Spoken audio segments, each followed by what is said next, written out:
as revealed in these two cases. It is critical to bring to justice the killers, their facilitators, and financiers involved in these assassinations. Indian agents need to face justice for their extrajudicial and extraterritorial killings in Pakistan and other countries. India must be held accountable internationally for its blatant violation of international law. India's assassination of Pakistani nationals on Pakistani soil is a violation of Pakistan's sovereignty and a breach of the UN Charter. This violation of Pakistan's sovereignty is completely unacceptable. Pakistan remains committed to protecting its people and securing its own sovereignty. Protection of Pakistanis and any foreign national on Pakistani soil is a high priority for the government of Pakistan. India's reckless and irresponsible act calls into question India's reliability as a credible international partner and its claims for enhanced global responsibilities. Thank you. Okay, we will have a few questions because of the very busy schedule of the Foreign Secretary. We will keep this session very limited and request that the questions be focused only on the topic that is at hand. Ji Mateen Haider Sahab. Assalamu alaikum. Thank you, Mr. Foreign Secretary. This is an extraordinary network that you have shared information on Indian terrorism and proxy networks. What's the evidence of these killings that took place in Pakistan and how these killings connects to the government of India? Do you have some more evidence and details? Please share. Thank you. The evidence is quite extensive.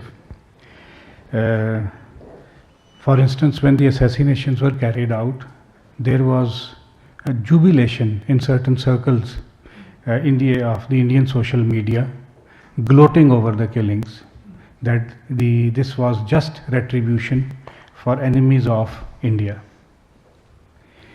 There is also evidence of linkage of these killings with the Indian agent Yogesh Kumar and the Ashok Kumar Anand.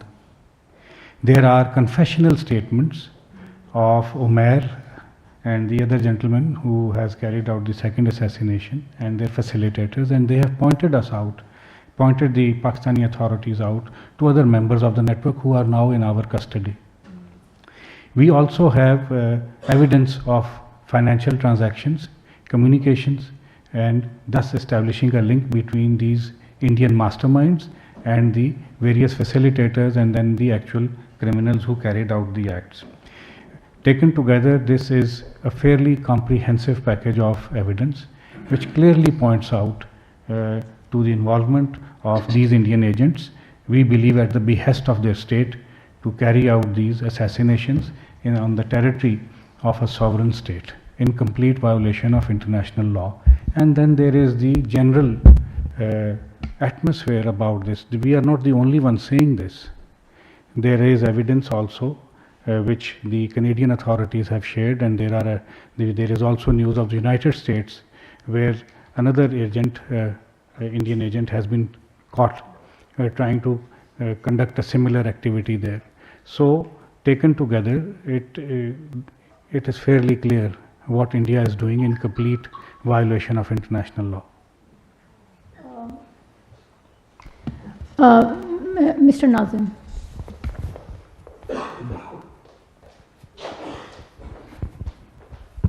Thank you, ma'am. This is Mohammed Nazim from Anadolu Agency. Do you think are these killings in Pakistan linked to similar events in USA and Canada? So have the investigators found any similarities in these killings in Pakistan? Thank you. The modus operandi, if you look at it, I'm sure you mentioned it, United States and Canada and what happened. The modus operandi seems quite similar, that instructions are received by Indian agents, we believe, from their headquarters back home. They then go about looking for contacts and contract killers in the local community, and then they execute the crime.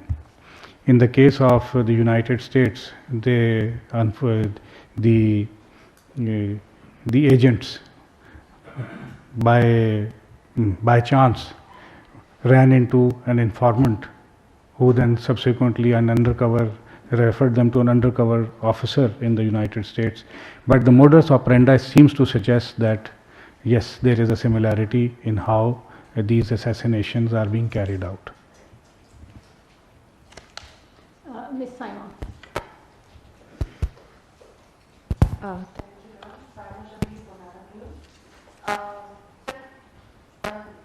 According to investigations, how much information more you can share with us about these Indian nationals? Any other information during their investigation with the Pakistan? Some information cannot be shared at present because it is of a sensitive nature and impacts on the court cases that are underway. We, for instance, have their passport numbers and identity. We can share it with you. We have some other information also. For instance, Yogesh Kumar who orchestrated the killing of Shahid Latif Saab. Was born on 9th October 1996 in an Indian city, Sri Ganga Nagar in Rajasthan. The other gentleman, Ashok Kumar, we believe was born on 1st July 1958 in Kolia village of Karnataka. Information is also being still gathered, but as I said, some of it cannot be shared, but we have specifics. Okay.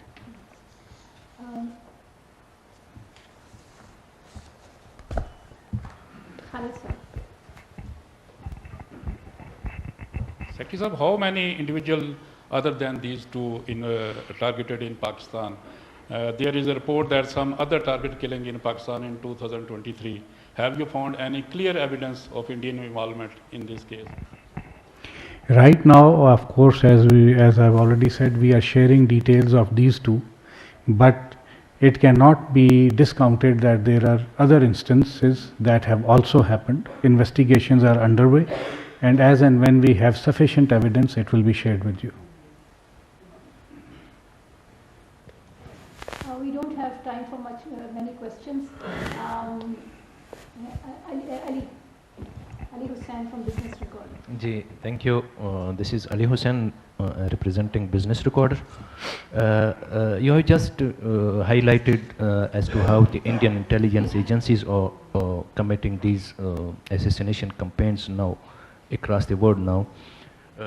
Are the Pakistani authorities aware of any such threat in future to Pakistani citizens?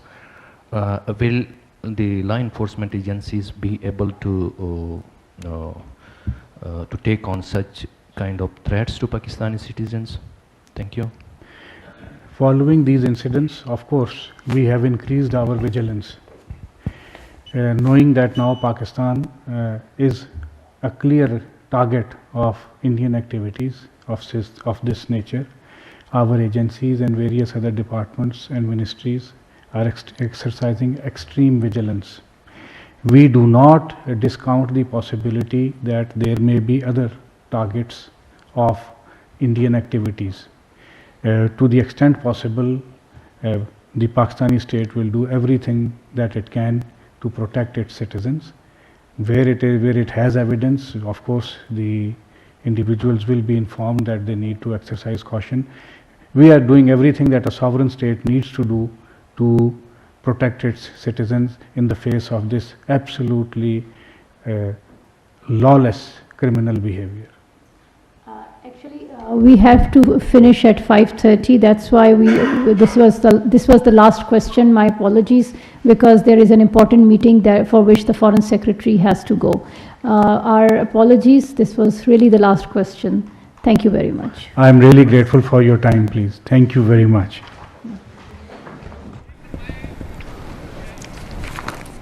Secretary خارجہ Cyrus Sajjad غازی اسلام آباد میں media briefing دے رہے تھے. ان کا کہنا تھا کہ آج ہم بھارت کی پاکستان میں جاری ماورائے عدالت قتل عام کی تفصیلات شیئر کر رہے ہیں. انہوں نے بتایا کہ بھارتی ایجنٹ کے متعلق شواہد موجود ہیں. شاہد لطیف کو سیالکوٹ میں مسجد کے باہر قتل کیا گیا. شاہد لطیف کے قتل میں بھارتی ایجنٹ کے ملوث ہونے کے ثبوت بھی موجود ہیں. ان کا کہنا تھا کہ بھارتی ایجنٹ نے شاہد لطیف کے قتل کا اعتراف کیا ہے. پاکستانی شہری محمد ریاض کو بھی راولہ کوٹ میں مسجد میں قتل کر دیا گیا اور بھارتی ایجنٹ نے اجرتی قاتل کے ذریعے سے محمد ریاض کو قتل کروایا. سیکورٹی فورسز نے اس اجرتی قاتل کو گرفتار کیا جس نے جرم کا اعتراف بھی کیا ہے. آپ کو بتاتے چلیں اس وقت ہمارے ساتھ بریگیڈیئر ریٹائرڈ مسعود صاحب موجود ہیں, دفاعی تجزیہ کار ہیں اور گہری نظر رکھتے ہیں تمام تر معاملات پر. ان سے بات کرتے ہیں اور یہ جو اہم پیش رفت سامنے آئی ہے اس حوالے سے ان کی رائے لے لیتے ہیں. بریگیڈیئر صاحب السلام علیکم, بہت شکریہ پاکستان ٹیلی ویژن نیوز کو آپ نے وقت دیا. جی بہت شکریہ. سر, اہم پیش رفت سامنے آئی ہے. پاکستان میں بھارت کی جانب سے دہشت گرد کارروائیاں ماضی میں بھی ہوتی رہی ہیں, ثبوت بھی پیش کیے جاتے رہے ہیں اور آج ایک مرتبہ پھر سے سیکرٹری خارجہ نے ثبوت پیش کیے ہیں اور وہ تمام تر ڈیٹیلز شیئر کی ہیں کہ بھارت ایک مرتبہ پھر سے ان تمام تر کارروائیوں میں ملوث ہے. 2 کیسز کا انہوں نے ذکر کیا اور ایجنٹس کے بارے میں بھی انہوں نے بتایا. کس طرح سے دیکھ رہے ہیں؟ ایک طرف بھارت یہ دعویٰ کرتا ہے کہ وہ سیکولر ملک ہے, خطے میں امن چاہتا ہے, دوسری طرف پاکستان کے اندر اس طرح کی کارروائیوں میں ایک مرتبہ پھر سے ملوث ہونے کے ثبوت سامنے آ رہے ہیں. جی ہاں, دیکھیں اس میں تو ہمیں کوئی شک نہیں. 1947 سے آنورڈ انڈیا کی کوشش یہی رہی پاکستان کو ڈسٹیبلائز کیا جائے اور ڈفرینٹ حربے انہوں نے آزمائے ہیں. ٹیررزم ہے, 5th جنریشن وارفیئر کیا, پھر وہ خود بھی ایکسپوز ہوتے رہے ہیں,